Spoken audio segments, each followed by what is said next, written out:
Spy universe का part है और ये एक था टाइगर, टाइगर जिंदा है और वॉर मूवी से डायरेक्टली कनेक्टेड है।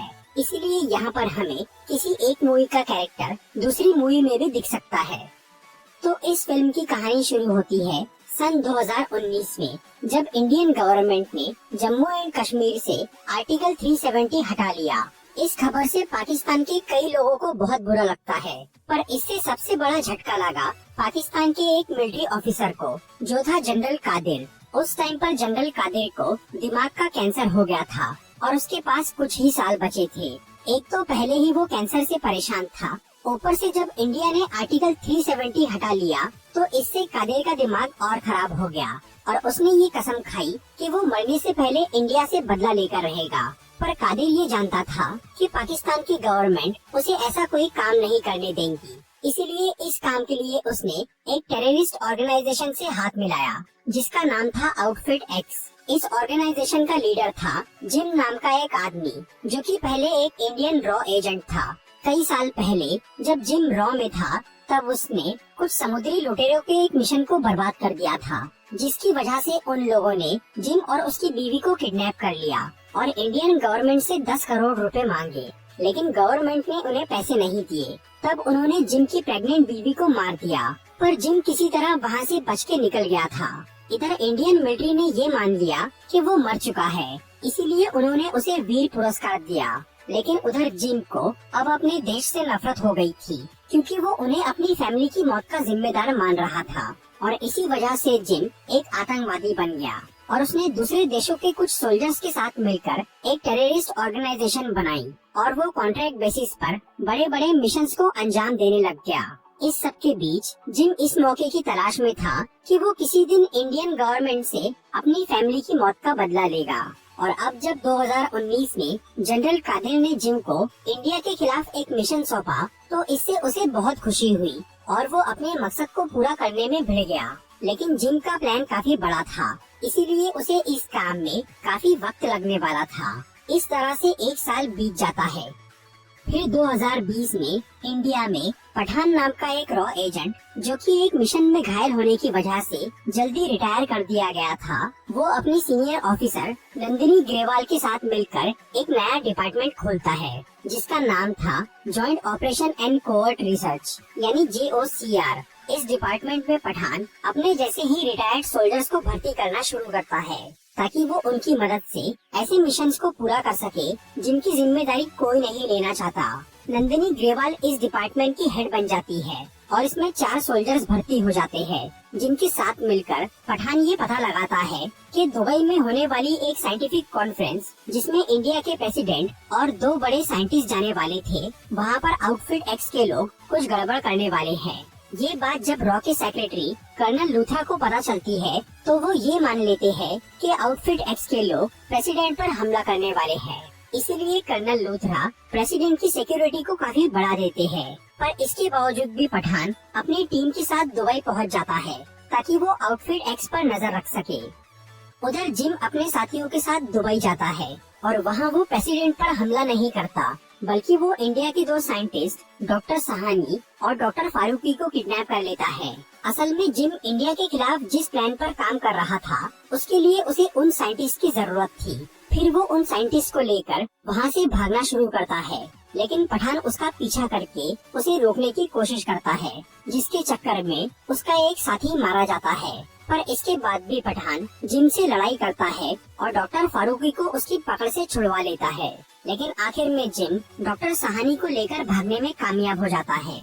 इसके बाद पठान और उसकी टीम वापस इंडिया लौटकर जिम के उन साथियों के बारे में पता लगाते हैं जो कि दुबई की मुठभेड़ में मारे गए थे। इससे उन्हें पता चलता है कि उन मरे हुए एजेंट्स को कुछ ही दिनों पहले किसी ने पैसे भेजे थे, जो कि पाकिस्तान की एक डॉक्टर थी रुबीना मोहसिन, जिसे रुबई भी कहा जाता है।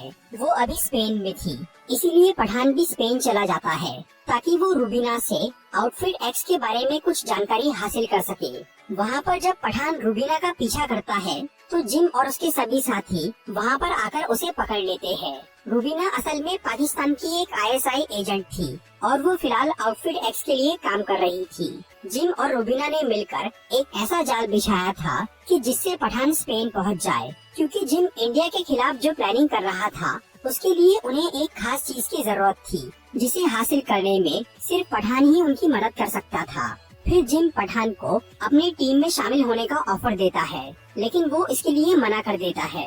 तब जिम अपने साथियों को पठान को मारने का ऑर्डर देकर वहाँ से चला जाता है, लेकिन उसके जाते ही रूबीना आउटफिट एक्स के लोगों के खिलाफ हो जाती है और वो पठान को बचाकर उसके साथ वहाँ से भाग जाती है।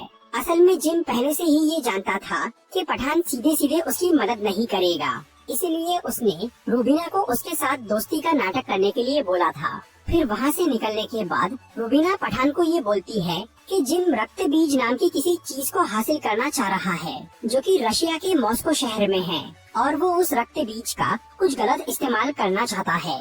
इसलिए रूबीना पठान को ये बोलती है कि उन्हें जिम से पहले उस रक्त बीज को चुराना होगा, जिसके लिए पठान मान जाता है और फिर वो दोनों मॉस्को पहुंच जाते हैं, जहां वो रक्त बीज को चुराने की तैयारी शुरू करते हैं, जो कि एक बेहद सुरक्षित तिजोरी के अंदर रखा हुआ था। पठान और रूबीना काफी सारे जुगाड़ लगाकर उस तिजोरी तक पहुंच जाते हैं और वहां से वो रक्त बीज चुरा लेते हैं, लेकिन तभी रूबीना पठान को धोखा देकर वो रक्त बीज लेकर वहां से भाग जाती है, जिसके बाद रशिया की पुलिस पठान को गिरफ्तार कर लेती है और फिर नंदिनी ग्रेवाल को वहां पूछताछ के लिए बुलाया जाता है। नंदिनी रशिया के साथ इंडिया के रिश्ते बिगाड़ना नहीं चाह रही थी, इसीलिए वो पुलिस को पठान को मारने के लिए बोल देती है, लेकिन वो पठान को इशारों में ये समझाती है कि उसकी मदद करने के लिए कोई आने वाला है, इसीलिए वो बेफिक्र रहे। फिर पठान को एक ट्रेन से दूसरी जेल में ले जाया जाता है, लेकिन वो लोग उसे उस ट्रेन में ही मारने वाले थे। फिर वहाँ मौजूद सभी पुलिस वाले और कैदी पठान को मारने की कोशिश करते हैं, लेकिन तभी वहाँ पर अविनाश सिंह राठौड़ यानी टाइगर आ जाता है, जो कि पठान के साथ मिलकर उन सबको खत्म कर देता है। इसके बाद टाइगर एक दूसरे मिशन पर निकल जाता है और पठान रशिया में ही कहीं छुप जाता है और वो तब तक वहीं रहने का फैसला करता है जब तक उसे जिम, रूबीना या रक्त बीज के बारे में सब कुछ पता न चल जाए। इस तरह से 2 साल बीत जाते हैं। फिर 2022 में पठान को ये पता चलता है कि जिम का खास आदमी राफे अफ्रीका में एक मिसाइल खरीदने गया है, इसीलिए पठान वहाँ जाकर राफे को पकड़ लेता है और उसे रशिया लेकर आ जाता है। फिर वो उससे पूछताछ करता है, पर राफे को ये नहीं पता था कि जिम कहाँ है और वो उस मिसाइल का क्या करने वाला है। इसी दौरान इंडिया में नंदिनी को एक सीसीटीवी फुटेज से ये पता चलता है कि रूबीना फ्रांस के शहर पेरिस में है, इसीलिए वो रशिया जाकर पठान को ये खबर देती है और तब पठान पेरिस जाकर रूबीना से मिलता है। वो ये समझ गया था कि रूबीना जानबूझकर सीसीटीवी में आई है ताकि वो उससे मिल सके। फिर रूबीना उसे जिम का पूरा प्लान बताती है। रशिया से चुराया हुआ वो रक्त बीज असल में स्मॉल पॉक्स का वायरस था। हालांकि स्मॉल पॉक्स की वैक्सीन बहुत पहले ही बन गई थी और उस बीमारी का नामो निशान मिट चुका था, लेकिन जिम उस वायरस को म्यूटेट करके एक बेहद खतरनाक वायरस बना रहा था। इसीलिए उसने दुबई में डॉक्टर सहानी को किडनैप किया था और वो नया वायरस यानी असली रक्त बीज अब बनकर तैयार हो गया था, जो कि इतना खतरनाक था कि उससे कुछ ही देर में किसी की भी जान जा सकती थी। जिम उस वायरस को एक मिसाइल के जरिए इंडिया के किसी शहर पर छोड़ने वाला था। रूबीना को पहले ये पता नहीं था कि जिम क्या और क्यों कर रहा है। उसे ये बाद में पता चला कि जिम जनरल कादिर के कहने पर ये काम कर रहा है, जो कि खुद पाकिस्तान की गवर्नमेंट से छुपाकर ये सब कर रहा था और इस सब में जिम का अपना बदला भी शामिल था। ये जानने के बाद रूबीना काफी डर जाती है, क्योंकि उस वायरस से करोड़ों मासूम लोगों की जान जा सकती थी। इसीलिए वो पठान से मिलकर उसे सब कुछ बता देती है। इसके बाद रूबीना फ्रांस की एक खुफिया लैब में चली जाती है, जहां डॉक्टर साहनी ने वो वायरस तैयार कर लिया था और उसे 2 ऑर्ब यानी 2 स्पेरिकल कंटेनर में रख दिया था। फिर जिम उन ऑर्ब्स को लेने के लिए वहां आता है, लेकिन तभी पठान भी अपनी टीम के साथ उस लैब में पहुंच जाता है और तब जिम ये समझ जाता है कि रूबीना ने उसे धोखा दिया है, इसीलिए वो उन ऑर्ब्स को लेकर वहां से भागने लगता है। फिर पठान और रूबीना जिम का पीछा करते हैं और कुछ देर की भाग दौड़ के बाद आखिर में एक और जिम को मिल जाता है और दूसरा पठान और रूबीना को, जिसे लेकर वो कर्नल लूथरा और नंदिनी के पास जाते हैं, जो कि उस ऑर्ब को टेस्टिंग के लिए रख लेते हैं और रूबीना को जिम का साथ देने की वजह से गिरफ्तार कर लिया जाता है। फिर उस ऑर्ब को इंडिया के एक रिसर्च सेंटर में लाया जाता है, जहाँ पर नंदिनी ग्रेवाल की निगरानी में डॉक्टर फारूकी उस ऑर्ब को खोलते हैं ताकि वो उस वायरस की वैक्सीन बना सके, क्योंकि दूसरा ऑर्ब अब भी जिम के पास था, जिससे वो हमला करने वाला था। लेकिन उस ऑर्ब के अंदर उन्हें पानी के अलावा कुछ नहीं मिलता।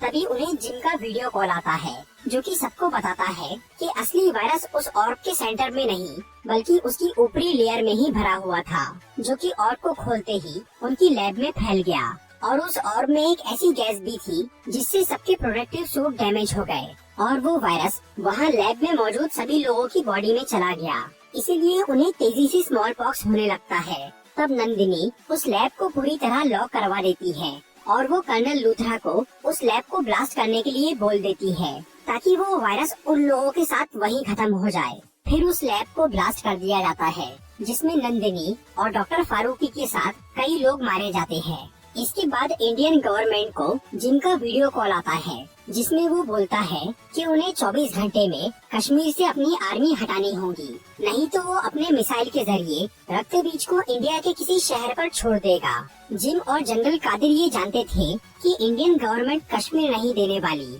इसीलिए उन्होंने वायरस को इंडिया पर छोड़ने की पूरी तैयारी कर ली थी। इधर जब पठान राफी से दोबारा पूछताछ करता है तो उसे पता चलता है कि जिम का वो मिसाइल अफगानिस्तान में है। इसीलिए वो रुबीना और अपनी टीम को लेकर अफगानिस्तान चला जाता है। वहाँ पर वो लोग एक जाल बिछाकर जिम के साथियों को बाहर निकलवाते हैं और वो उनके जरिए उस अड्डे पर पहुँच जाते हैं जहाँ वो मिसाइल रखा था। वहाँ पर जनरल कादिर और जिम उस मिसाइल को छोड़ने की तैयारी कर रहे थे, लेकिन पठान और उसके साथियों के आते ही वहाँ पर लड़ाई चालू हो जाती है, जिसमें कादिर रुबीना के हाथों मारा जाता है और फिर जिम एक जेट पैक लेकर वहाँ से भागने लगता है। इसीलिए पठान भी एक जेट पैक से उसका पीछा करता है और वो दोनों लड़ते लड़ते एक पहाड़ी पर बने कैबिन में पहुँच जाते हैं। उधर जब रुबीना उस मिसाइल को खोलकर देखती है तो उसमें रक्त बीज नहीं था, वो मिसाइल बस ध्यान भटकाने के लिए था। तब रुबीना को जिम के एक साथी से पता चलता है कि वो वायरस का ऑर्ब दिल्ली जाने वाले एक प्लेन में रखा है और उस ऑर्ब में कुछ देर बाद का टाइमर सेट है, जिसे रोकने का रिमोट जिम के पास है। दूसरी तरफ जब कर्नल लूथरा को ये पता चलता है कि रक्त बीज एक प्लेन में रखा है, तो वो उस प्लेन को तबाह करने का फैसला करते हैं, ताकि वो वायरस जमीन तक न पहुंच सके, और वो उस प्लेन के पीछे एक मिसाइल भेज देते हैं। लेकिन उस प्लेन में बहुत सारे पैसेंजर्स थे जिनकी जान दांव पर लग गई थी। इसीलिए पठान उन पैसेंजर्स को बचाने के लिए जिम से लड़ाई करता है और वो उसे रिमोट छीन लेता है, जिससे वायरस का टाइमर रुक जाता है। और तब कर्नल लूथरा उस मिसाइल को प्लेन तक पहुंचने से पहले ही ब्लास्ट कर देते हैं, जिससे सबकी जान बच जाती है। इसीलिए पठान जिम पर आखिरी वार करके उसे पहाड़ी से नीचे फेंक देता है। इसके बाद कर्नल लूथरा पठान को वापस रॉ में शामिल करके उसे JOCR का नया हेड बना देते हैं और फिर वो उसे एक फाइल देते हैं जिसमें ऐसे सोल्जर्स की लिस्ट थी जो कि समय से पहले रिटायर कर दिए गए थे, ताकि पठान उन्हें JOCR में भर्ती करके एक पावरफुल टीम बना सके और देश को बड़े खतरों से बचा सके। मूवी की मिड क्रेडिट सीन में हमें टाइगर और पठान नजर आते हैं। वो दोनों अपने काम से रिटायर होने की बात कर रहे थे, क्योंकि अब उनकी उम्र हो गई थी, पर उन्हें कोई भी अपनी जगह लेने लायक नहीं लगता। इसीलिए वो ये फैसला करते हैं कि उन्हें खुद ही वो काम करना होगा और वो किसी पर ये जिम्मेदारी नहीं छोड़ सकते। तो दोस्तों, ये थी पठान मूवी की एक्सप्लेनेशन वीडियो। अगर आपको ये वीडियो अच्छी लगी हो तो इसे लाइक और शेयर जरूर करिए, और ऐसी इंटरेस्टिंग वीडियोस देखने के लिए सब्सक्राइब कीजिए हमारा चैनल और इस बेल को दबाइए, ताकि आपको हमारी वीडियोस सही टाइम पर मिल सके।